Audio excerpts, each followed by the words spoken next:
Hello everyone, and welcome back to the channel. Today, I'm going to take you into one of the darkest events in human history, an event so destructive that its scars are still visible today, both on the earth and in the memories of those who lived through it. On August 6, 1945, the United States dropped the world's first atomic bomb on the Japanese city of Hiroshima. The weapon was given the name Little Boy, and it detonated before even reaching the ground, releasing the force of over 20,000 tons of TNT. At that moment, Hiroshima City, with a population of around 350,000, was engulfed in fire, ash, and blinding light. More than 78,000 people were killed instantly. But as horrific as that number is, many would later say the ones who died in the flesh were the lucky one. It's in the testimonies of those who survived that we discover the true horror of Hiroshima, the living nightmare that followed the blast.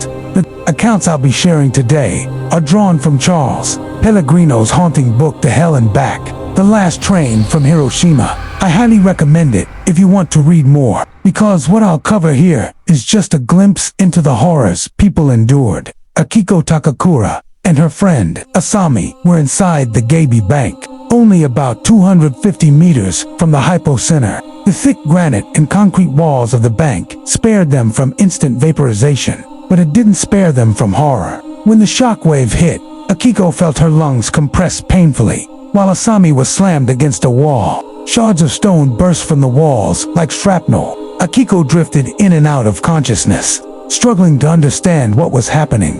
The blast had evaporated water from rivers, ponds, and even from the bodies of living people. Akiko and Asami were consumed by an overwhelming thirst. They found a ruptured pipe and drank from their helmets, but the thirst never went away. When they finally stepped outside 10 minutes later, they saw a world transformed into hell.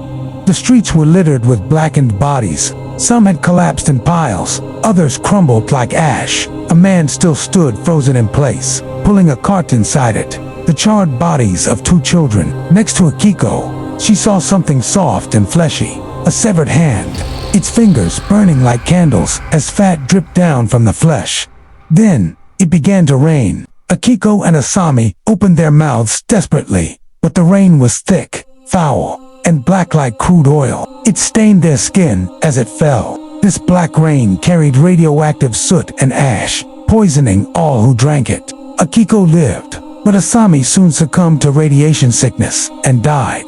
5 minutes after the explosion, a boy named Hiroshi Ito escaped the ruins of his collapsed school. Around him, other students were burned and blistered. They ran together to a swimming pool for relief. At the pool's edge lay rows of dying schoolgirls, their pants burned away along with the skin of their legs. Climbing out, Hiroshi saw burned children stumbling silently through the ruins, their eyes blistered, their lips cracked, moving like lifeless automatons. Across the river, he saw hordes of people fleeing, collapsing into the water.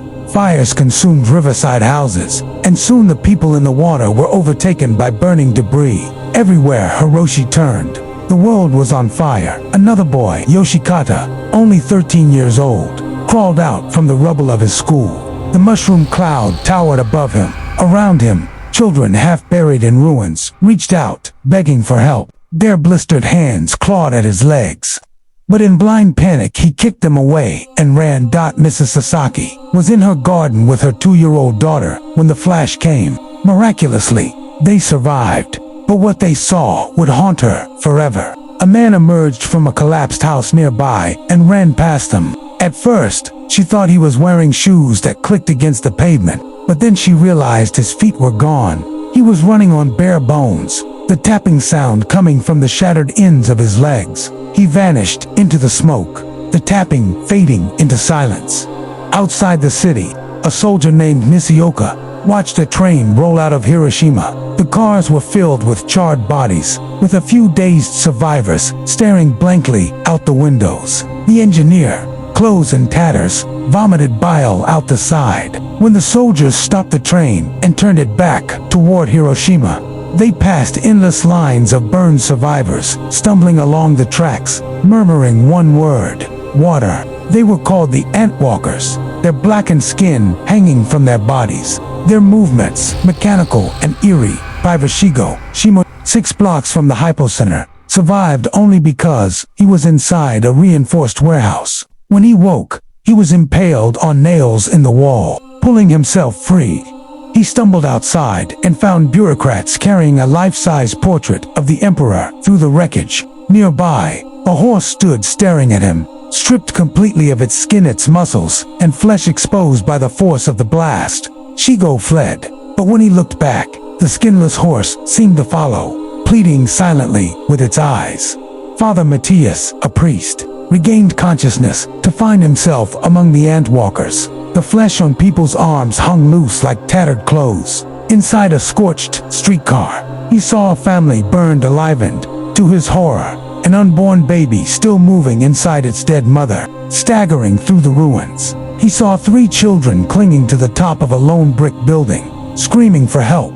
For the rest of his life, he wondered if they survived. At the river, he saw a woman wading in with her child, begging the infant to open his eyes. But as soon as she stepped into the water, her skin began to peel from her bones.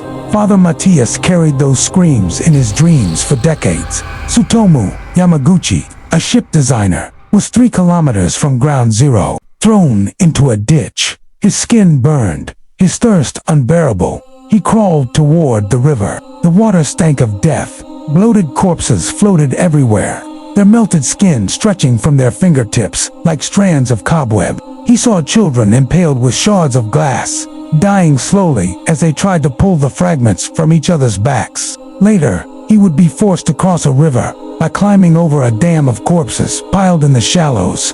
For the rest of his life, he would see those bodies in his nightmares. The aftermath of Hiroshima and Nagasaki was beyond imagination. The initial blast killed tens of thousands, but in the weeks that followed, radiation sickness claimed many more. Survivors vomited blood, their hair fell out, and their bodies slowly gave way to cancers and infections. Soldiers who arrived to help were confronted with scenes that defied comprehension. A pregnant woman sitting against a wall, intestines spilling from her belly, trying to push them back inside. A naked man turned to charcoal, crumbling at the slightest touch. Mothers carrying burned children, still screaming though their skin had turned to ash. The psychological scars ran as deep as the physical ones. For decades, survivors spoke of visions they couldn't escape: the screams of children, the sight of antwalkers moving silently through the ruins, the memory of drinking poisoned black rain. This is the true horror of Hiroshima, a moment in history when the world saw, for the first time, what nuclear fire could do to human beings. And it is something that should never be forgotten. Thank you for watching. And thank you to everyone supporting this channel. It means the world to me, and it allows me to make more content like this.